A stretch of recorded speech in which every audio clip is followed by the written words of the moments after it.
Youth ఈ cinema అంతా ప్రవీణ్ కరుణ్ దాస్ అనే ఒక మిడిల్ క్లాస్ కుర్రాడి చుట్టూ తిరుగుతుంది. 10th క్లాస్ జస్ట్ పాస్ మార్కులతో గట్టెక్కిన మనోడికి చదువు కంటే కూడా లైఫ్లో ఒక అమ్మాయిని ప్రేమించాలి, సెటిల్ అయిపోవాలి అనే గోల్ ఎక్కువ.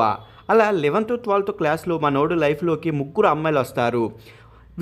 వాళ్ళ మనోడికి పడ్డ కష్టాలు, జరిగిన బ్రేకప్లు, ఇంట్లో పేరెంట్స్ పడే బాధ, వీటినన్నింటి మధ్య సాదాసీదా కుర్రాడు ఎలా రిలీజ్ అయ్యాడు అనేదే ఈ సినిమా.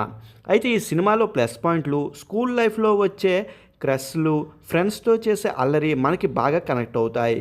ముఖ్యంగా సెకండ్ హాఫ్లో వచ్చే ఫ్యామిలీ డ్రామా, తల్లిదండ్రుల ఆవేదన చూస్తూనే మనకి కూడా కొంచెం కన్నీళ్ళు వస్తాయి. హీరో కరుణ్ దాస్ తన పాత్రలో జీవించేశాడు. ఒక పక్కింటి కుర్రాడిలా చాలా న్యాచురల్గా నటించాడు. హీరోయిన్లు మీనాక్షి, అనీసా, ప్రియాన్స్ కూడా వాళ్ళ రోల్లో బాగానే చేశారు.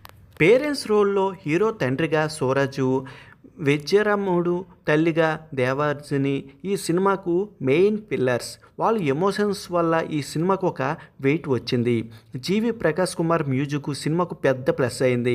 మన తెలుగు ఆడియన్స్ పల్స్ని తగ్గట్లుగా ఆర్సి పట్నాయక్ లాంటి వాళ్ళు పాత సాంగ్స్ని వాడిన విధానం భలేగుంది.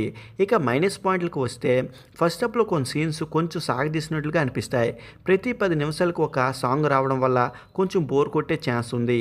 హీరో 10th 11th క్లాస్ కుర్రాడు అని చెప్తారు, కానీ అతను చేసే పనులు, రొమాన్స్ చూస్తుంటే 20 ఏళ్ళ కుర్రాళ్ళ అనిపిస్తాయి. అది కూడా కొంచెము సింక్ అవ్వలేదు. ఇక నీకు స్కూల్ లైఫ్లో లవ్ స్టోరీలు, ఫ్యామిలీ ఎమోషన్స్ అంటే ఇష్టమైతే ఈ సినిమా తప్పకుండా నచ్చుతుంది. పెద్దగా బుర్ర పెట్టకుండా సరదాగా నవ్వుకుంటే చివరిలో ఒక చిన్న మెసేజ్తో బయటికి రావచ్చు. సినిమా అయితే చాలా బాగుంది, ఒకసారి చూసేయండి మరి.